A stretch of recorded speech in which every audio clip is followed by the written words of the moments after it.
Қайырлы күн, құрметті оқырмандар. Бүгін біз кітап оқитын ұлт жобасы аясында кітап оқитын педагог тақырыбында әңгіме қозғаймыз. Біздің бүгінгі талқылайтын кітабымыз Джеймс Клирдің Атом әдеттері.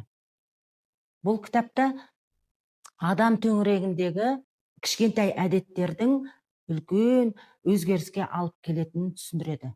Ал бүгінгі сұхбатымыздың қонағы кітапхананың тұрақты оқырманы, кітапхана жанынан құрылған қаламгер қызығушылар клубының төрағасы, кітап оқуды насихаттап жүрген педагог Мұхаммед Серікұлы. Мұхаммед Серікұлы, қош келдіңіз. Қош көрдік, рахмет. Өзіңіз жайлы қысқаша оқырмандарға таныстырып өтсеңіз. Қайырлы күн, рахмет шақырғандарыңызға.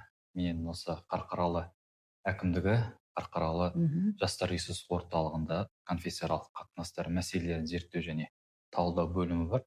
Сол жерде маман, аудандық ақпараттық түсіндірме тобының мүшесімін қазіргі уақытта. Енді кітап оқу сіздің өміріңізде қандай орын алады? Жалпы. Енді Абай атамыз айтқандай, артық білім кітапта дейді. Енді жалпы адам ішінде, енді оның ішінде, өзім ішінде кітаптың өмірімізден алатын орны ерекше, құндылығы өте зор. Енді кітап ақылын ақы сұрамайтын үлкен қазына дейді. Жалпы кітап оқу адамның ой өрісін кеңейтеді, жаңа бір әлемді ашқандай, жаңа бір сезімдерге, бақыттарға жетелейді. Енді кітап бұл жан азығы дейді. Соны оқу, сол азықты жүрекпен қабылдау дейді. Кітап оқу бұл өткенді жаңа даналықты тану, бүгінгіні білу, болашаққа бағыт бағдар. Сондықтан кітап оқу, мен ойлаймын, әрбір адам үшін бұл бағдаршам. Сондықтан кітап жалпы өзім өмірімде орны бір ерекше деп айтсам болады. Енді осы кітапты оқуға сізге не себеп болды? Кітаптың негізгі идеясы сізге қалай әсер етті? Жалпы жаңа өзіңіз айтқандай, бүгін осы Джеймс Клирдің Атом әдеттері кітабы. Жалпы енді әр кітап өзінің бір ойы болады. Айтады ғой, кітаптан әрі іздеме ой ізде дейді. Енді кейде адам өмірінде бір әртүрлі өзгерістер болады. Сол уақытта бір жаңаша бір әдет қалыптастырғың келеді, дамығың келеді. Сол уақытта осы кітап қолыма түсіп, осы кітаптың ішіндегі айтылған ойлар маған өте қатты әсер етті. Өйткені біз кейде өмірде бір жетістікке жету үшін бір күнде болмаса бір аз уақытта жеткенді қалаймыз. Ал бұл жерде жетістікке жету аз-аздан үздіксіз соны қайталап отырса, яғни ол сізді бір үлкен бір жетістікке жеткізеді дейді. Енді біздің ақын аталарымыз Шәкәрім Құдайберік атамызда сөзіне ие бол, сөзін әдетін, әдетін мінезіне, мінезін тағдырына айналады дейді. Осындай да бір жаңағы бір оқиға есіме түсіп отыр. Бамбук деген үлкен бір ағаш бар екен. Ол өзі 22-30 сантиметр сондай биіктікке ғана өседі екен. Бірақ сол ағаш 5 жылдай өсуін көрсетпейді екен. Сол 5 жыл ол ағашты күтуіңіз керек, қарауыңыз керек. Сонда сол 5 жыл уақытта жаңағы ағаш өзінің барлық несін, бойындағы қасиетін бәрін жерге береді екен. Сол 5 жылда ол өте бір мықты болып, 5 жылдан кейін араға 6-7 салып, сондай деңгейге көтеріліп кетеді екен.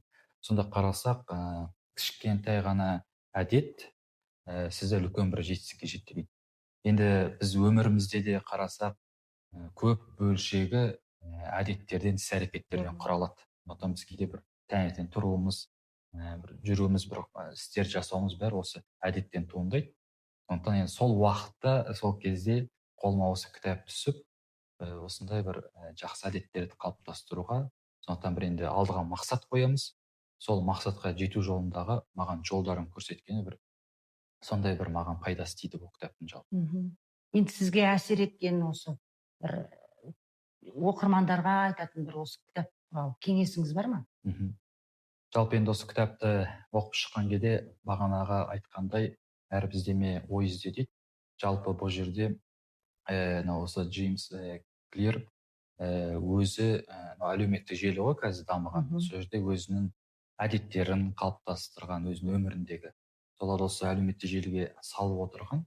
Күн өткен сайын оның көретін, тамашалайтын көрермендер көп болып, араға уақыт салып қаншама адам қызығып қарай бастап, сосын осындай кітап туындаған. Енді бұл жерде осыны жазған Джеймс Клир бұл жерде бір 4 нәрсені әкеледі. Сол жерде айтылады, мына әдет қалыптасу жолында айқындық беріңіз дейді. Яғни біріншісінде бұл жерде мысалы жер, сосын уақыт, әрекет дейді. Яғни сіздің өзіңіздің бір әдетіңізді айқындап алу керек. Мысалы енді ол мен осы күні осынша уақытта осы нәрсені жасаймын дегендей. Мүмкін ертең сағат осындайда мен спорт залға барып шынығам деген сияқты.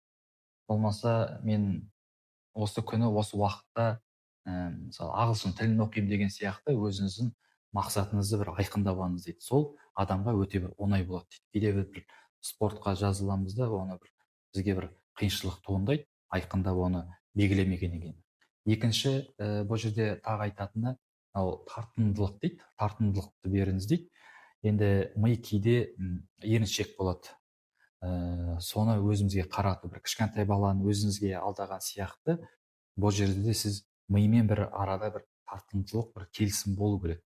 Мысалы, бір кітап оқысам, осы кітапты оқып біткеннен кейін, мен мысалы киноға барам деген сияқты. Осы кітапты оқысам, мен осындай бір өзіме тәтті аламын деген сияқты, өзіңізге бір сондай тартымдылық нәрсені әкелуіңіз керек.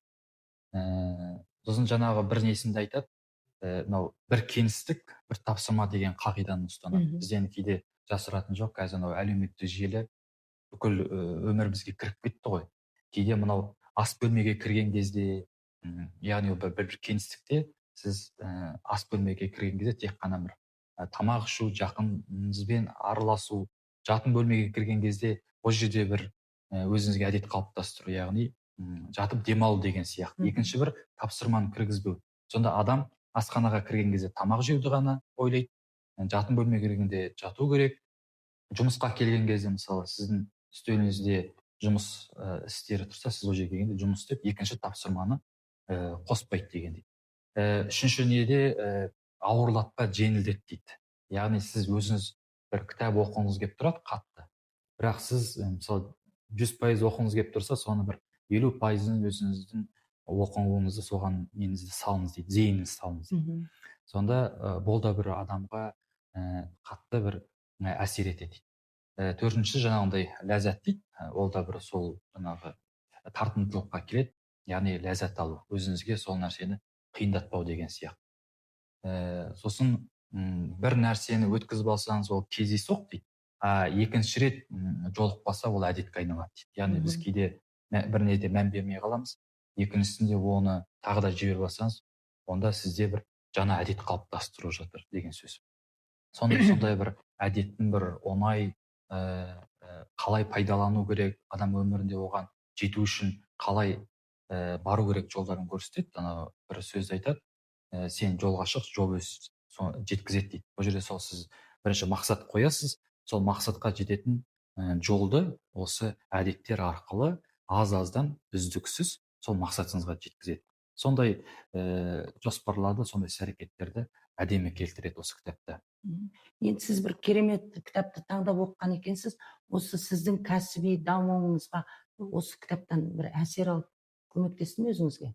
Иә, әлбетте, енді бағанағы айтқандай, кітап адамның тілдік қорын жетілдіреді, жалпы ой өрісін кеңейтеді, өзіңіздің ойыңызды ашық айта аласыз. Жалпы енді өзіміздің қызметімізде көбіне жастармен, халықпен жұмыс жасаймыз. Сол кезде осы оқыған кітаптарымыз өзіміздің енді ой дәптерімізге түртіп аламыз. Соны халыққа жеткізгенде оңай болады, ашық болады. Сондықтан мен ойлаймын, кітап оқу бұл бағана айтқандай, бұл жанның азығы, адамның ой өрісін кеңейтеді, ой жиегін кеңейтеді деген сияқты. Оның пайдасы өте зор. Енді кезекте білесіз сұрақтарға кезек берейік, яғни сұрақтарға тез жауап беру. Бір сөзбен айтқанда, кітап деген не? кітап, қалай түсінесіз? ғылым. Сіздің сүйікті кітабыңыз қандай? Енді қазір оқып жатқан Бауыржан Әлиұлының ойлаймында деген кітабы маған өте қатты. Күніне қанша уақыт кітап оқисыз? Жалпы кітап оқуға енді уақыт жоқ дейді. Негізі арнайы бір уақытты бөлу керек. Мен сол 30 минут пен 1 сағаттың көлемінде осы кітап оқуға арнаймын. Таңертең ба әлде кешкі уақытта оқисыз? Көбіне таңғы Таңғы, тыныштықпен, таңғы бір ойдың тазалығымен өте өзіңізге жаңағындай сіңімді болады. Сондықтан таңғы уақытта көбіне оқыған.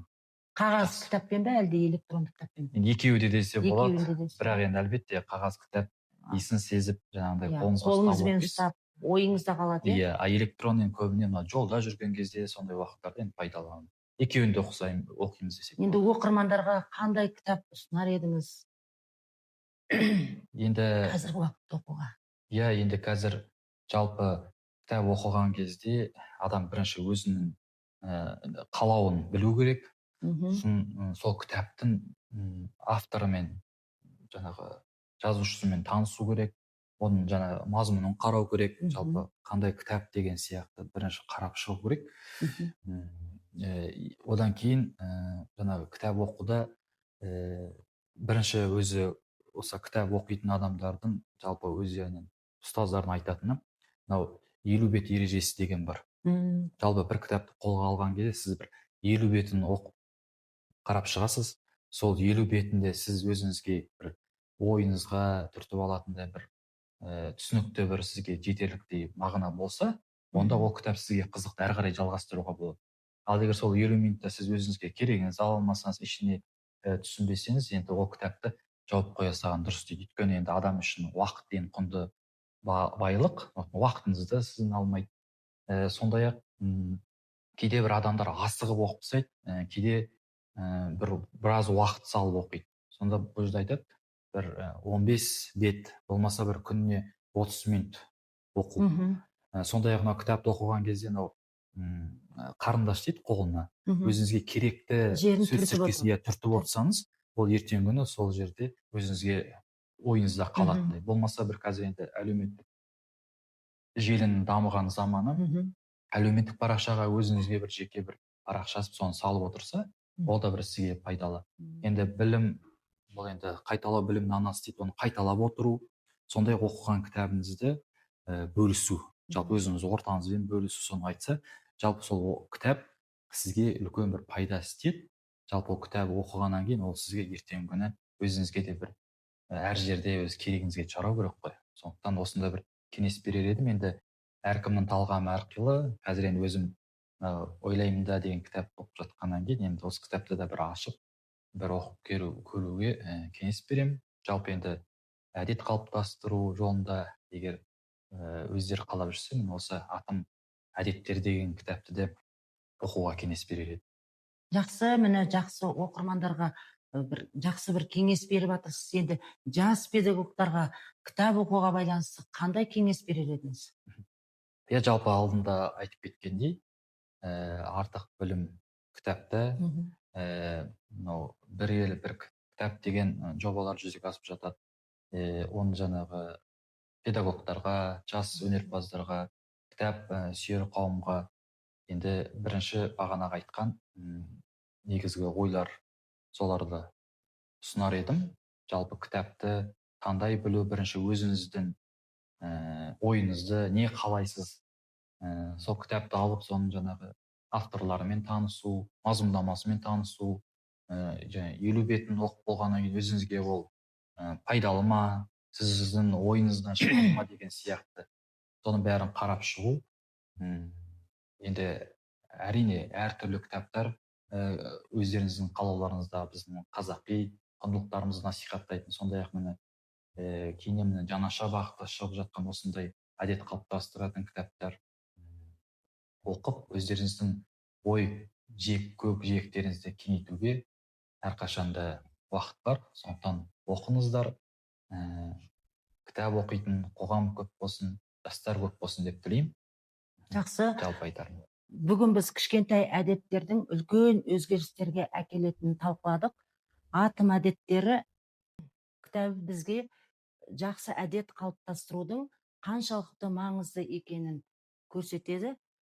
Ендеше Мұхаммед Серікұлы, сізге көптен көп рахмет. Уақытыңызды бөліп, осы біздің оқырмандарымызға, жас педагогтарымызға жақсы бір кеңестеріңізді айтып, кітап оқу жайында кеңес беріп жатырсыз. Көптен көп рахмет сізге.